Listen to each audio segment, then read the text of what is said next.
Hello, lovelies, and welcome back to the Resonance Container Podcast. I am your host, Callie Johnson, and I decided to come out to the peninsula here in Da Nang today. I was feeling pretty inspired, and today's episode, I'm going to demystify and then remystify tarot for you all.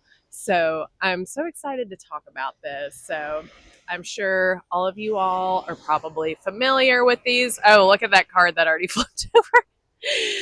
I was pretty inspired to do this. So last night, I taught my first tarot workshop.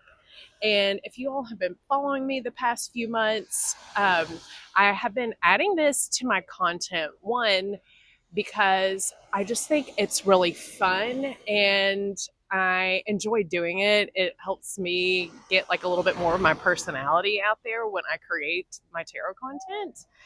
And on top of that, what I've found since I've started making this a regular practice of mine is that it is such a great tool if you're interested in embodiment and if you are needing to hear your inner guidance and receive messages from higher source. Now, let's jump straight into demystifying tarot. So, if you were like me and grew up in the 90s, you probably might originally have like some preconceived notions about tarot being this way that we predict the future when it comes to divination. Like, oh my God, I grew up watching Charmed and Buffy the Vampire Slayer, and we all remember like movies like The Craft and what else was there? Oh, there was a scene in the movie Now and Then where like they go to a psychic and she draws the death card and everyone's like, oh my God. So Hollywood did a really good job of making the power of these cards seem as if it's in the cards, and that um, there's also some like religious fear around them as well. And I'm here to one, call bullshit on that, and also remystify it in a way that makes it a little more understandable for the modern day person and put it into perspective on what these cards really are, at least from, my personal opinion, my personal perspective, because everybody reads differently, and power to you if you feel like you are able to like see the future with them. um, I'm not going to take that away from anyone, but to make this a little more grounded, um, I see these as more of a mirroring tool and a tool to help you train your own intuition. So for those of you that aren't familiar with tarot, there are cards in it that are the major arcana. That's what a lot of people kind of have like their first image of when you think about the tarot cards. And they essentially represent archetypes of the hero's journey, of your journey of life. And it starts from the Fool and goes all the way to the World. So we see different archetypes, and those are overall energies that you get when you draw one of those cards.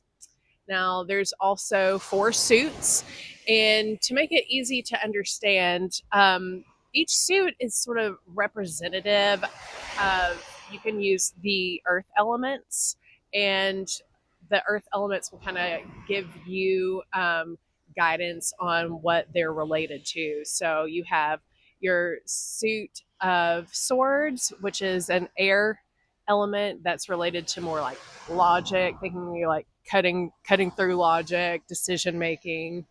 And then we have pentacles, which its element is earth, and this is your material realm. So think finances, sensuality, things like that. And then you also have your cups. Its element is water. And when we think water, of course, that this is more of our emotional body. And then lastly, we have the wands, whose element is fire. And I like to think of it as like my manifestation energy, like your willpower, your drive, and creative force. So if you're ever trying to remember wands, think your magic wand, your drive, what you bring forth into motion. So that's a very, very basic rundown for those of you that are tuning in that aren't familiar but are interested in, just to give you a little perspective. Now, let me have a sip of my tea. So, just to cut down some of like the ultra woo woo mystical stuff. So, with that being said, you know, in order to receive guidance, I want you all to think about the power of using these cards as not being in the cards in and of themselves, right? So, like, for instance, if I drew the tower right here, if I've spent enough time um, studying the imagery, studying the numbers, and actually tuning in to the different levels in which we can receive messages from our higher self and personal authority, it's actually not the cards that have the power. It's you, it's the reader that has the power to receive messages. Now, to remystify, since the power isn't actually the cards in of themselves, even though they are a powerful tool, the power is in you and receiving your connection to your higher self, your intuition, and your connection to source in order to receive messages. And the big question is, well, how do we do this? And this goes back to my like my guiding light and what I'm all about, and that is reconnecting to your heart space. Because when we look at the heart chakra is essentially like this bridge energetic center um, that lives within us. And it is the fourth chakra. It lives in between the lower three and the upper three. The lower three are related to your material world, the upper three are related to more of your spiritual and energetic realm. And what the heart does is kind of bridge the gap together. When we are in tune with our heart space on the woo woo side, and I also say it's not the woo woo side, of course, we associate the heart with love, compassion, peace, oneness. That's our connection to source. We feel that connection to everything in our heart space. Now, if it's out of whack and out of alignment, then essentially it lets the fear mind take over. So we can have fear and anxiety and grief also can overwhelm the heart space. And when the heart isn't in charge, then that's when the anxiety and the logic fear mind take over. This is also scientific as well, because your heart space has more neurons in it than the brain does. It's sending more signals to the brain than your brain is, which is amazing. So, what that tells us is that the heart is actually meant to be our internal compass, and the brain follows and figures out how to get us there essentially. I mean, if you notice, when you're anxious, the brain is always like, "Ba-da-la-la-la, ba-da-la-la." You know, it feels really chaotic. When we're in the heart space, everything is much more calm, loving, peaceful, clear, and direct. So, what does this have to do with tarot? Now, if we're using tarot for for a tool for guidance, we want to be in the heart space in order to receive higher guidance. So that way, when we're using these cards, these can actually help us tune into our heart space, tune into our body, to lean into our intuitive cues, right? So what that looks like is if I were to go into meditation and open into my heart center, then I can get into this heart space and open up into that feeling of oneness. This heart brain coherence is going to shut off the fear mind. And when we're in heart brain coherence, the heart is actually leading. And you even notice this once you hit that state, you are a lot more calm. Any messages, any thoughts are going to come to you with ease, and they're going to feel expansive. Now, if I were pulling cards, what I'd want to do is start looking at the cards first. And this is how I like to look at it. Before you start looking at your keywords in your guidebook, it's really, really helpful, obviously, if you're getting started. But if you want to become more intuitive with reading these, then I suggest to start by just using one card at a time after you've done your heart space meditation. And then you're going to tune into different levels of the body.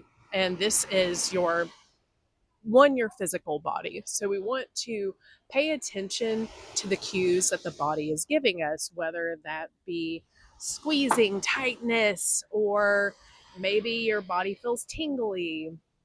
Think of all those different sensations that your body might tell you when relating to either a question or a decision that you're trying to make.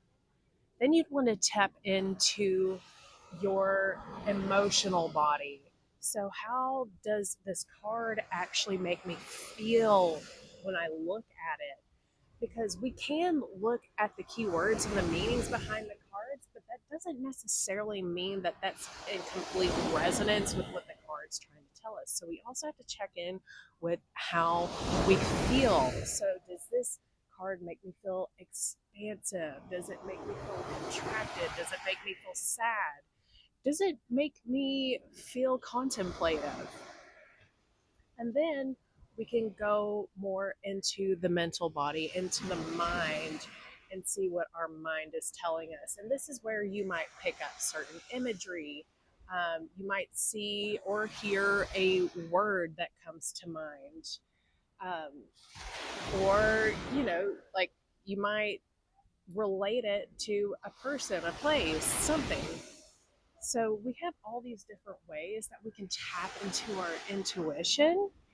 And then once we've written all that down, then we can actually go in and look at our keywords and our meanings and the guides of the cards and see if that resonates with how we feel. And it typically will. And then these are when we can start putting the pieces together.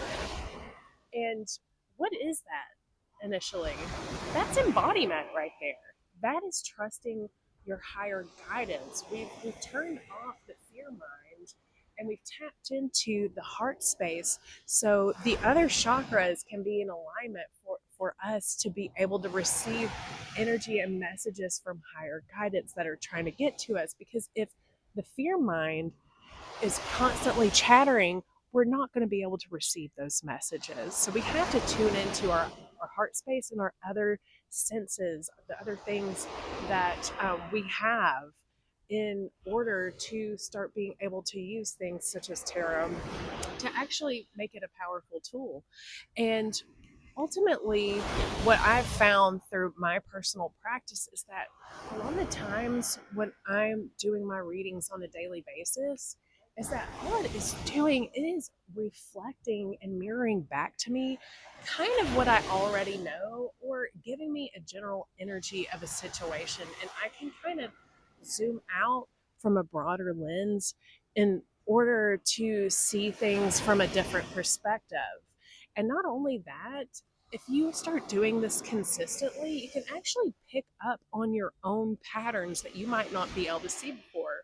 If you start seeing one particular card that keeps repeating in your readings like every couple of days, then it's probably trying to tell you something about what you're doing or how your mind is working a particular way, or like any kind of habits that you have, these things will start showing back up when you start looking at your cards. So this is actually a really beautiful tool for us to utilize to become to create awareness in our lives. And the more we do that, the more time you invest into that, the stronger your intuition's going to get, and the more self-aware you'll become, and then you'll be able to utilize your tools that you have in your tool belt, whether that is something you need to meditate on. Do I need to go dance this out today? Do I need to journal?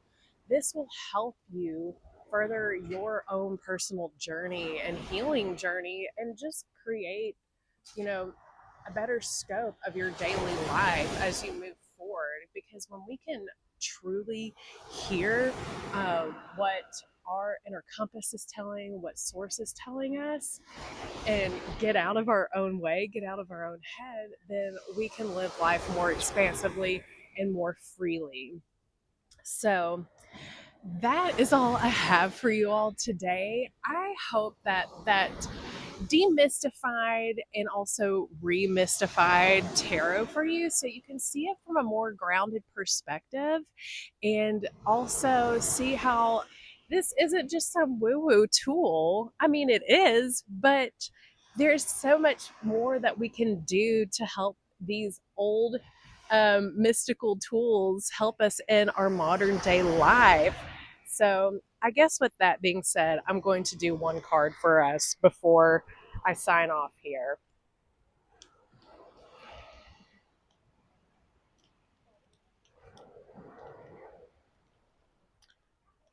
I've got all them flipped upside down. Okay.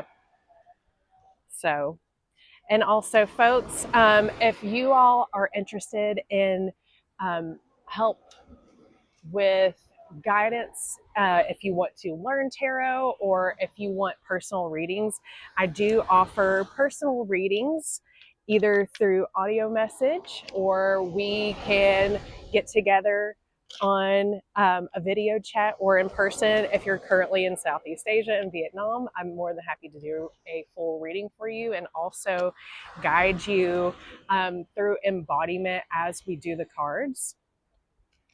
So let me know if you're interested in that. Feel free to send me a message.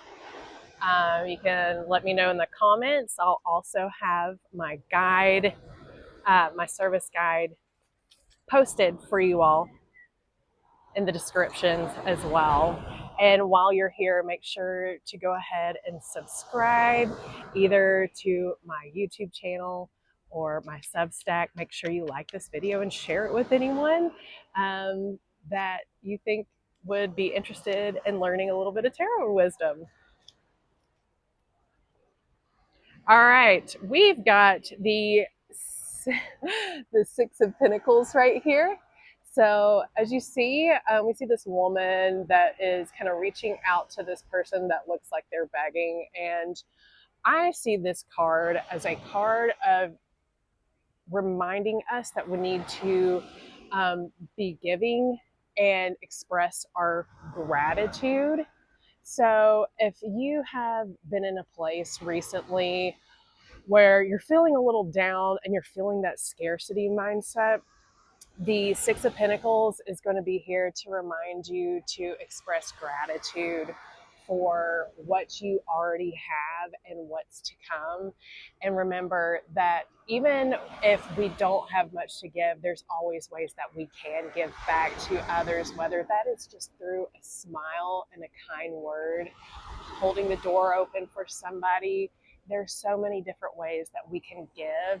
When we give, we are grateful to give, and it makes us feel like we receive as well.